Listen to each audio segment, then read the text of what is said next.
ओम शांति। आज 18 जून 2025।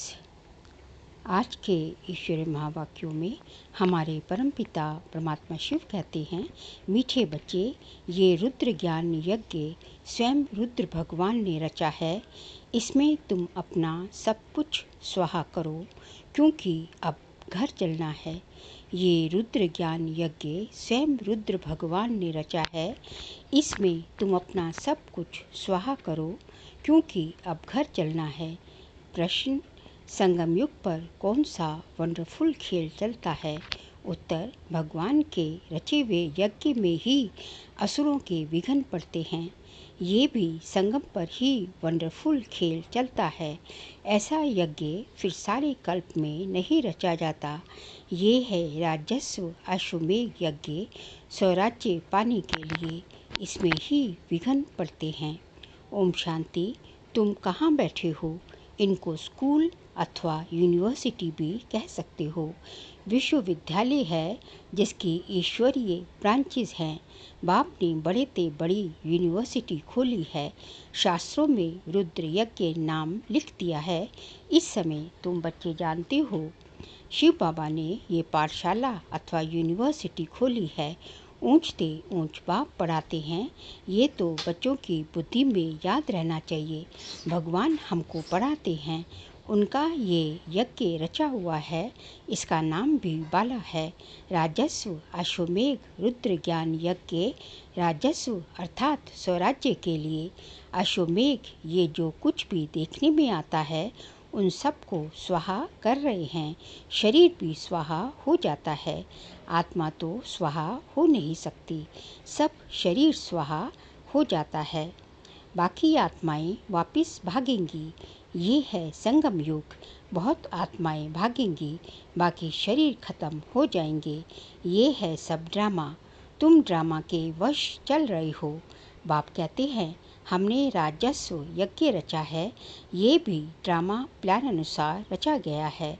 ऐसे नहीं कहेंगे कि मैंने यज्ञ रचा है। ड्रामा प्लान अनुसार तुम बच्चों को पढ़ाने के लिए कल्प पहले माफिक ज्ञान यज्ञ रचा गया है। मैंने रचा है, ये भी अर्थ नहीं निकलता। ड्रामा प्लान अनुसार रचा गया है। कल्प कल्प रचा जाता है। ये ड्रामा बना हुआ है ना। ड्रामा प्लान अनुसार एक ही बार यज्ञ रचा जाता है। ये कोई नई बात नहीं है। अभी बुद्धि में बैठा है। बरोबर 5000 वर्ष पहले भी सतयुग था। अब चक्र फिर रिपीट हो रहा है। फिर से नई दुनिया स्थापन हो रही है। तुम नई दुनिया में स्वराज्य पाने के लिए पढ़ रहे हो। पवित्र भी जरूर बनना है। बनते भी वही हैं जो ड्रामा अनुसार कल्प पहले बने थे, अभी भी बनेंगे। साक्षी हो ड्रामा को देखना होता है और फिर पुरुषार्थ भी करना होता है। बच्चों को मार्ग भी बताना है। मुख्य बात है पवित्रता की। बाप को बुलाते ही हैं कि आओ पवित्र बनाकर हमको इस छीछी दुनिया से ले जाओ। बाप आए ही हैं घर ले जाने के लिए। बच्चों को पॉइंट्स तो बहुत दी जाती हैं। मुख्य बात फिर भी बाप कहते हैं, मन मना भव। पावन बनने के लिए बाप को याद करते हैं। ये भूलना नहीं चाहिए। जितना याद करेंगे उतना फ़ायदा होगा। चार्ट रखना चाहिए, नहीं तो फिर पिछाड़ी में फेल हो जाएंगे। बच्चे समझते हैं हम ही सतो प्रधान थे। नंबरवार पुरुषार्थ अनुसार जो ऊंच बनते हैं उनको मेहनत भी ज़्यादा करनी पड़ेगी। याद में रहना पड़ेगा। ये तो समझते हो। बाकी थोड़ा समय है, फिर सुख के दिन आने हैं। बरोबर हमारे अथाह सुख के दिन आने हैं। बाप एक ही बार आते हैं। दुखधाम खलास कर अपने सुखधाम ले चलते हैं। तुम बच्चे जानते हो, अभी हम ईश्वरीय परिवार में हैं, फिर देवी परिवार में जाएंगे। इस समय का ही गायन है। ये संगम ही पुरुषोत्तम ऊंच बनने का युग है। तुम बच्चे जानते हो, हमको बेहद का बाप पढ़ा रहे हैं। फिर आगे चल सन्यासी लोग भी मानेंगे। वह भी समय आएगा ना। अभी तुम्हारा प्रभाव इतना नहीं निकल सकता। अभी राजधानी स्थापन हो रही है, टाइम पड़ा है। पिछाड़ी में ये सन्यासी आदि भी आकर समझेंगे सृष्टि का चक्र कैसे फिरता है। ये नॉलेज कोई में है नहीं। ये भी बच्चे जानते हैं पवित्रता पर कितने विघ्न पड़ते हैं, अबलाओं पर अत्याचार होते हैं। द्रौपदी ने पुकारा है ना, वास्तव में तुम सब द्रौपदियाँ, सीताएं, पार्वतियाँ हो। याद में रहने से अबलाएं कुब्जाएं भी बाप से वर्षा पा लेती हैं। याद में तो रह सकती है ना। भगवान ने आकर यज्ञ रचा है, इसमें कितने विघ्न पड़ते हैं, अभी भी विघ्न पड़ते रहते हैं। कन्याओं को जबरदस्ती शादी कराते हैं, नहीं तो मारकर निकाल देते हैं। इसलिए पुकारती हैं, हे पतित पावन आओ। तो जरूर उनको रथ चाहिए जिसमें आकर पावन बनाएं। गंगा के पानी से पावन नहीं बनेंगे, बाप ही आकर पावन बनाए, पावन दुनिया का मालिक बनाते हैं। तुम देखते हो इस पतित दुनिया का विनाश सामने खड़ा है, क्यों ना बाबा का बन जाए, स्वाहा हो जाए। पूछते हैं स्वाहा कैसे हों, ट्रांसफ़र कैसे करें। बाबा कहते, बच्चे तुम इस साकार बाबा को देखते हो ना, वे ये खुद करके सिखा रहे हैं। जैसा कर्म हम करेंगे, हमको देख और करेंगे। बाप ने इनसे कर्म कराया ना, सारा यज्ञ में स्वाहा कर दिया। स्वाहा होने में कोई तकलीफ थोड़ी ही है। ये ना बहुत साहूकार ना गरीब था, साधारण था। यज्ञ रचा जाता है तो उसमें खान पान की सब सामग्री चाहिए ना। ये है ईश्वरीय यज्ञ। ईश्वर ने आकर इस ज्ञान यज्ञ की स्थापना की है। तुमको पढ़ाते हैं इस यज्ञ की महिमा बहुत भारी है। ईश्वरीय यज्ञ से ही तुम्हारा शरीर निर्वाह होता है। जो अपने को अर्पण में समझते हैं, हम ट्रस्टी हैं, ये सब कुछ ईश्वर का है। हम शिव बाबा के यज्ञ से भोजन खाते हैं। ये समझ की बात है ना। यहाँ तो नहीं सबको आकर बैठना है। इनका सैंपल तो देखा, कैसे सब कुछ स्वाहा किया। बाबा कहते हैं जैसे कर्म यही करता है, इनको देख औरों को भी करना है। बहुत ही स्वाहा हुए, जो हुए वे अपना वर्षा लेते हैं। बुद्धि से भी समझा जाता है, आत्मा तो चली जाएगी, बाकी शरीर सब खत्म हो जाएंगे। ये बेहद का यज्ञ है, इसमें सब स्वाहा होंगे। तुम बच्चों को समझाया जाता है कैसे बुद्धि से स्वाहा हो, नष्टो मोहा बन जाओ। ये भी जानते हो ये सारी सामग्री खाक हो जानी है। कितना बड़ा यज्ञ है, वहाँ फिर कोई यज्ञ नहीं रचा जाता। कहाँ सतयुग त्रेता में कोई यज्ञ नहीं रचा जाता, ना कोई उपद्रव होते हैं। ये सब जो भक्ति मार्ग के अनेक यज्ञ हैं, वे सब खत्म हो जाने हैं। ज्ञान सागर एक ही भगवान है, वही मनुष्य सृष्टि का बीज रूप सच्चित चैतन्य है। शरीर तो जड़ है, आत्मा ही चैतन्य है, वह ज्ञान का सागर है। तुम बच्चों को ज्ञान सागर बैठ पढ़ाते हैं, वे सिर्फ गाते रहते हैं और तुमको बाबा सारा ज्ञान सुना रहे हैं। ज्ञान कोई बहुत तो है नहीं, वर्ल्ड का चक्र कैसे फिरता है ये सिर्फ समझाना है। यहाँ बाप तुमको खुद पढ़ा रहे हैं, कहते भी हैं साधारण तन में प्रवेश करता हूँ। भागीरथ भी मनुष्य मशहूर है, जरूर मनुष्य ही होगा जिसमें बाप आएगा। उनका एक ही नाम चला आता है शिव, और सबके नाम बदलते हैं, इनका नाम नहीं बदलता। बाकी भक्ति में अनेक नाम रख दिए हैं। यहाँ तो है ही शिव बाबा, शिव कल्याणकारी कहा जाता है। भगवान ही आकर नई दुनिया स्वर्ग स्थापन करते हैं, तो कल्याणकारी ठहरा ना। तुम जानते हो भारत में स्वर्ग था, अभी नर्क है, फिर स्वर्ग जरूर होगा। इसको कहा जाता है पुरुषोत्तम संगम युग, जबकि बाप खिवैया बन तुमको इस पार से उस पार ले जाते हैं। ये है पुरानी दुख की दुनिया, फिर जरूर नई दुनिया होगी। ड्रामानुसार जिसके लिए तुम अभी पुरुषार्थ करते हो, बाप की याद ही खड़ी खड़ी भूल जाती है। इसमें है मेहनत। बाकी तुमसे जो विकर्म हुए हैं उनकी सजा कर्म भोग के रूप में भोगनी ही पड़ती है। कर्म भोग अंत तक भोगना ही है, उसमें माफ़ी नहीं मिल सकती। ऐसे नहीं बाबा क्षमा करो, कुछ भी नहीं।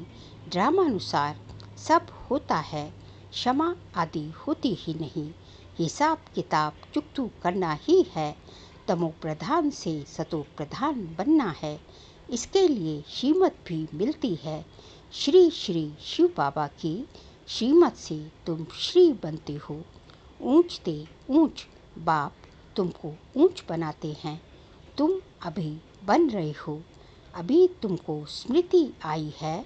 बाबा कल्प कल्प आकर हमको पढ़ाते हैं। आधा कल्प उसकी प्रारब्ध मिलती है। सृष्टि चक्र कैसे फिरता है उस नॉलेज की दरकार नहीं रहती। कल्प कल्प एक ही बार आकर बतलाते हैं कि ये सृष्टि का चक्र कैसे फिरता है। तुम्हारा काम है पढ़ना और पवित्र बनना, योग में रहना है। बाप के बनकर और पवित्र नहीं बनेंगे तो 100 गुना दंड पड़ जाएगा। नाम भी बदनाम हो जाता है। गाते भी हैं सतगुरु का निंदक ठौर ना पाए। मनुष्यों को पता नहीं कि ये कौन है। सत बाप ही सतगुरु सत टीचर होगा ना। तुमको पढ़ाते वह है, सच्चा सतगुरु भी है। जैसे बाप ज्ञान का सागर है, तुम भी ज्ञान के सागर हो ना। बाप ने तो सारा ज्ञान दे दिया है। जिसने जितना कल्प पहले धारण किया है उतना ही करेंगे। पुरुषार्थ करना है, कर्म बिगड़ तो कोई रह न सके। कितने भी हठ योग आदि करते हैं वह भी कर्म है ना। ये भी एक धंधा है, आजीविका के लिए। नाम होता है, बहुत पैसा मिलता है। पानी पर आग पर चले जाते हैं, सिर्फ उड़ नहीं सकते हैं। उसमें तो पेट्रोल आदि चाहिए ना। लेकिन इनसे फ़ायदा तो कुछ नहीं, पावन तो बनते नहीं। साइंस वालों की भी रेस है। उनकी है साइंस की रेस और तुम्हारी है साइलेंस की रेस। सब शांति ही मांगते हैं। बाप कहते हैं शांति तो तुम्हारा स्वधर्म है। अपने को आत्मा समझो। अपने घर चलना है। शांति धाम ये है दुख धाम। हम शांति धाम से फिर सुख धाम में आएंगे। यह दुख धाम खलास होना है। ये अच्छी रीति धारण कर फिर औरों को धारण कराना है। बाकी थोड़े रोज है, वह पढ़ाई पढ़कर फिर शरीर निर्वाह अर्थ माथा मारना पड़ता है। तकदीरवान बच्चे फौरन निर्णय ले लेते हैं कि हमें कौन सी पढ़ाई पढ़नी है, उस पढ़ाई से क्या मिलता है और इस पढ़ाई से क्या मिलता है। इस पढ़ाई से तो 21 जन्मों की प्रारब्ध बनती है। तो ख्याल करना चाहिए कि हमको कौन सी पढ़ाई पढ़नी है। जिसको बेहद के बाप से वर्षा पाना है वह बेहद की पढ़ाई में लग जाते हैं। परंतु ड्रामा प्लान अनुसार कोई की तकदीर में नहीं है तो फिर उस पढ़ाई में चटक पड़ते हैं। ये पढ़ाई नहीं पढ़ते, कहते फुर्सत नहीं मिलती। बाबा पूछते हैं कौन सी नॉलेज अच्छी, उनसे क्या मिलेगा और इनसे क्या मिलेगा। कहते हैं बाबा जिस्मानी पढ़ाई से क्या मिलेगा, थोड़ा करके कमाएंगे। यहाँ तो भगवान पढ़ाते हैं, हमको तो पढ़कर राजाई पद पाना है। तो ज़्यादा ध्यान किस बात पर देना चाहिए। कोई तो फिर कहते बाबा वह कोर्स पूरा कर फिर आएंगे। बाबा समझ जाते हैं इनकी तकदीर में नहीं है, क्या होना है सो आगे चल देखना है। समझते हैं शरीर पर भरोसा नहीं है तो फिर सच्ची कमाई में लग जाना चाहिए। जिसकी तकदीर में है नहीं, जिसकी तकदीर में है वही अपनी तकदीर जगाएंगे। पूरा जोर लगाना है, हम तो बाप से वर्षा लेकर ही छोड़ेंगे। बेहद का बाबा हमको राजाई देते हैं, तो क्यों ना ये एक अंतिम जन्म हम पवित्र बनेंगे। इतने ढेर बच्चे पवित्र रहते हैं, झूठ थोड़े ही बोलते हैं, सब पुरुषार्थ कर रहे हैं, पढ़ रहे हैं, फिर भी विश्वास नहीं करते। बेहद का बाप आते ही तब हैं जब पुरानी दुनिया को नया बनाना होता है। पुरानी दुनिया का विनाश तो सामने खड़ा है, ये बहुत क्लियर है। समय भी बरोबर वही है, अनेक धर्म भी है, सतयुग में होता ही है एक धर्म। ये भी तुम्हारी बुद्धि में है, तुम्हारे में भी कोई है जो निश्चय अर्जुन कर रहे हैं, तुम्हारे में भी कोई है जो निश्चय अर्जुन कर रहे हैं। अरे निश्चय करने में टाइम लगता है क्या, शरीर पर भी भरोसा थोड़े ही है, जरा भी चांस गंवाना नहीं चाहिए। किसकी तकदीर में नहीं है तो जरा भी बुद्धि में आता नहीं है। अच्छा मीठे मीठे सिकिलदे बच्चों प्रति माता पिता बाप दादा का याद प्यार और गुड मॉर्निंग। रूहानी बाप की रूहानी बच्चों को नमस्ते। हम रूहानी बच्चों की रूहानी बाप दादा को नमस्ते नमस्ते, गुड मॉर्निंग। सार के लिए पॉइंट है, सच्ची कमाई कर 21 जन्मों के लिए अपनी तकदीर बनानी है। शरीर पर कोई भरोसा नहीं है, इसलिए जरा भी चांस नहीं गंवाना है। सेकंड पॉइंट, नष्टो मोहा बनकर अपना सब कुछ रुद्र यज्ञ में स्वाहा करना है। अपने को अर्पण कर ट्रस्टी हो संभालना है, साकार बाप को फॉलो करना है। आज का बाबा का वरदान है, ईश्वरीय नशे द्वारा पुरानी दुनिया को भूलने वाले सर्व प्राप्ति संपन्न भव। ईश्वरीय नशे द्वारा पुरानी दुनिया को भूलने वाले सर्व प्राप्ति संपन्न भव। जैसे वह नशा सब कुछ भुला देता है, ऐसे ये ईश्वरीय नशा दुखों की दुनिया को सहज ही भुला देता है। उस नशे में तो बहुत नुकसान होता है, अधिक पीने से ख़त्म भी हो जाते हैं, लेकिन ये नशा अविनाशी बना देता है। जो सदा ईश्वरीय नशे में मस्त रहते हैं वह सर्व प्राप्ति संपन्न बन जाते हैं। एक पाप दूसरा ना कोई, ये स्मृति ही नशा चढ़ाती है।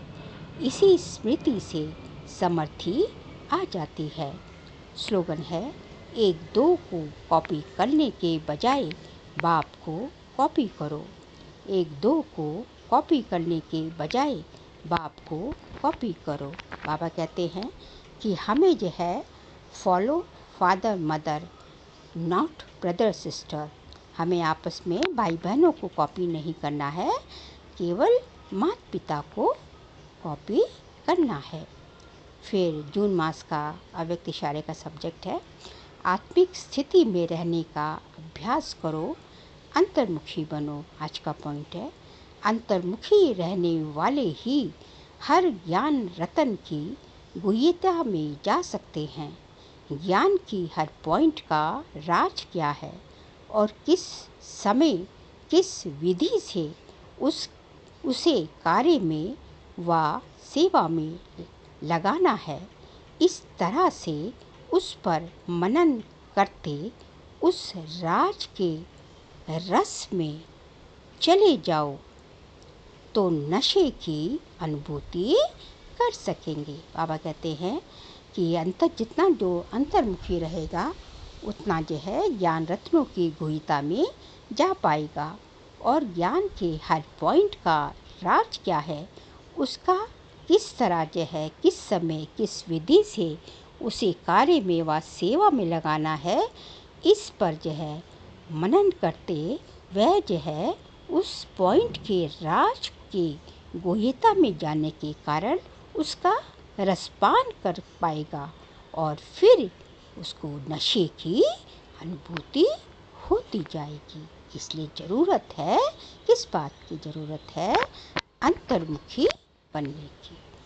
अच्छा, ओम शांति।